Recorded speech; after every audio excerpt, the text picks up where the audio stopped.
দিকে তাকান, আমার দিকে তাকাইতে হবে, আমার দিকে তাকাইতে হবে। আচ্ছা শোনেন, আমি দুইটা কথা বলবো। হ্যাঁ, একটা হলো যে দেখেন যে অনেক সময় এই যে আপনারা বাচ্চারা নিয়ে আসেন বা নিজেদের সমস্যার জন্য আসেন আমাদের কাছে, তো দেখা যায় বলেন আসেন নাকের ভিতরে পলি হয়েছে বলে না, বলে বিভিন্ন যে ওষুধের দোকানে যান তারা বলে যে নাকে পলি হয়েছে, নাকের চিকিৎসা লাগবে এই সেই।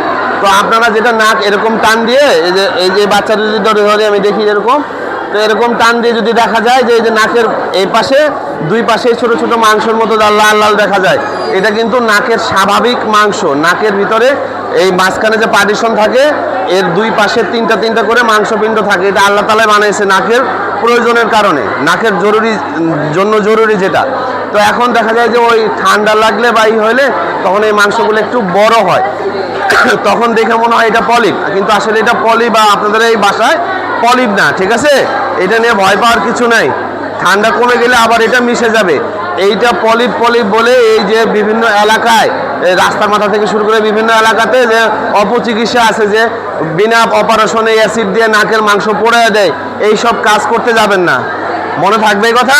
এইসব কাজ করতে যাবে, কারণ নাকের ভিতরে এটা স্বাভাবিক মাংস, এটা নিয়ে অস্থির হওয়ার কিছু নাই।